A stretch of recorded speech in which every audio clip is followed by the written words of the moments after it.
Hey everybody, James here. We're going to talk a little bit of Star Wars, kind of see what we can get into. I'm looking at some theories on Reddit on the Mandalorian in particular that I think are kind of pretty cool. So I want to discuss those. Before we get started though, make sure you subscribe, hit the notification bell, check out the links in the description below. It really helps when you actually click on those. It's a big help to the channel. But the first one I want to talk about is, uh, let's see here. This one is by you or is by Cringy Baby 1337, and it's Mandalorian theory. Our beloved Baby Yoda leans towards the dark side. Before I get into that, though, let me look at something real quick here. I will be keeping an eye on chat, but in between reading, I won't be responding to it. But definitely, if you have any comments, things on Mandalorian or Star Wars in general you want to discuss, just put them into chat and we will discuss those. Okay, this may seem far fetched, but first, hear me out. Maybe you will be convinced. He, meaning Baby Yoda, is shown to be force sensitive, but one thing is that he force chokes Cara Dune while she arm wrestles Din Djarin in Episode 7. And when you look at the clip, he seems angry or afraid that Dune is hurting Din Djarin. And we all know fear leads to anger, anger leads to hate, and hate leads to suffering. And also, why put that scene in the first place? We know that he can use the Force, so why show him choke her, especially when that move is most associated with Darth Vader. All the scenes seem to have a purpose in the show. The first one establishes he has the Force, or how Force healing is introduced into the show film canon with the child healing Grief Karga. Maybe the significance of this scene is to establish how he leans to the dark side.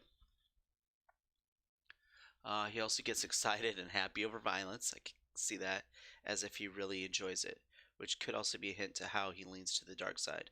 One other tidbit is that the people who want the child want him alive. Maybe they are training him as a weapon to get people who oppose them out of their way.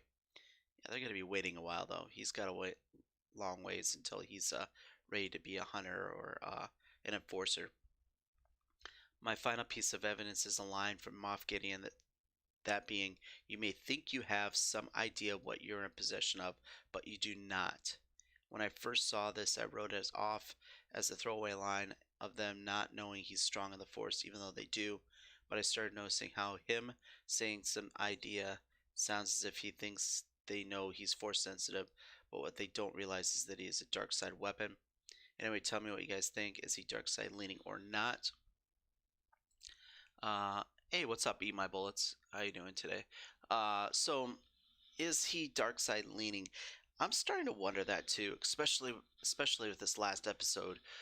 He didn't seem to have too much respect for life overall, and I think that that would be the interesting route to take.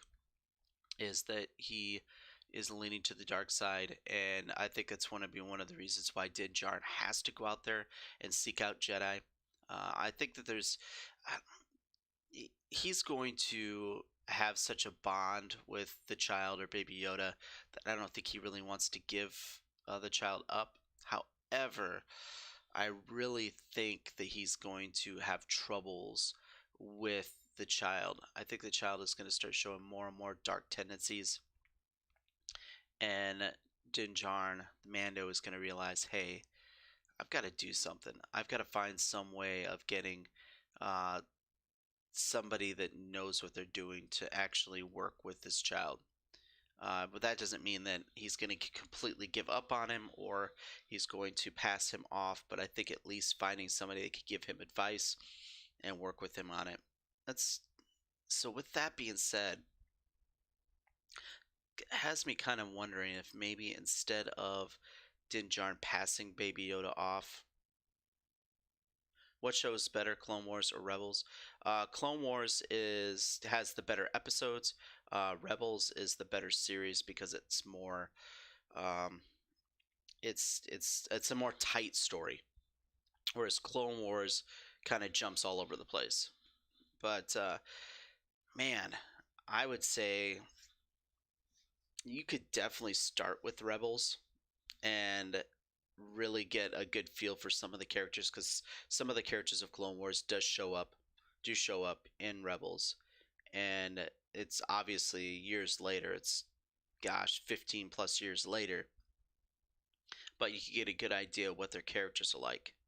That would also help you with, once you get to season two and Ahsoka shows up, you could see her as an adult, and that would help going back, already knowing the character and where she ends up, kind of help get over that first couple seasons of seeing her as kind of a brat.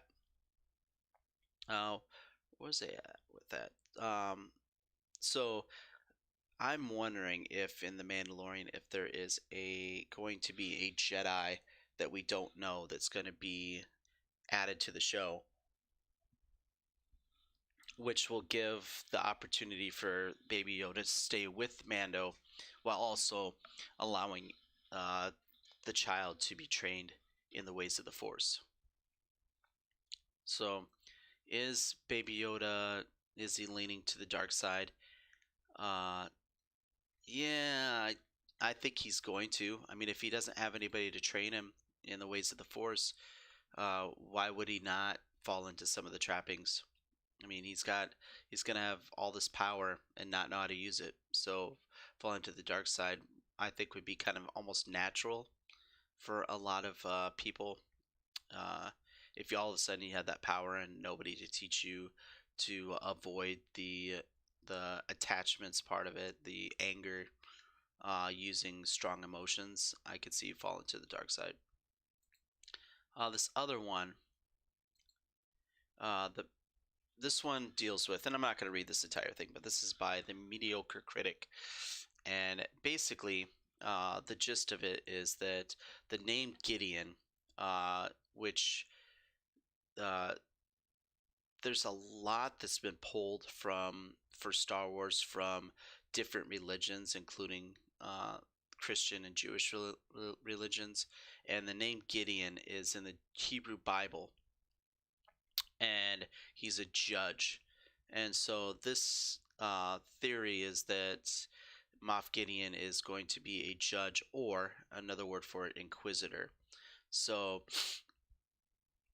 is it possible that Moff Gideon is going to be stronger in the Force than what we thought? I think a lot of us think that he's going to at least be somewhat Force sensitive and be able to wield the dark saber at least competently. But maybe he's going to be actually even more powerful than that, and actually be able to, in all fairness, Ahsoka was able to take on two Inquisitors at the same time. So one, I don't see her having a huge problem with, but at the same time, he would at least be able to last a little while, and it wouldn't be just a complete massacre. So do I think Moff Gideon's an Inquisitor? It's possible. Let me see what some people's comments in here are. Uh, yeah, somebody said the Inquisitor's first option is to turn the prey into more Inquisitors. He wants the baby alive, Baby Yoda alive, so it's possible.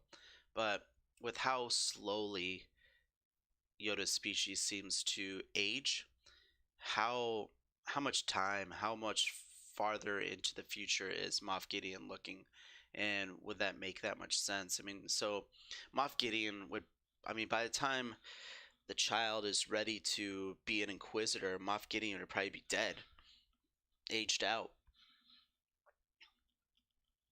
Uh,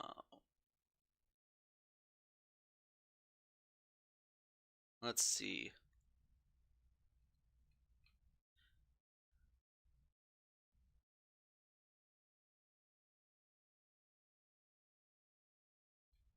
Oh,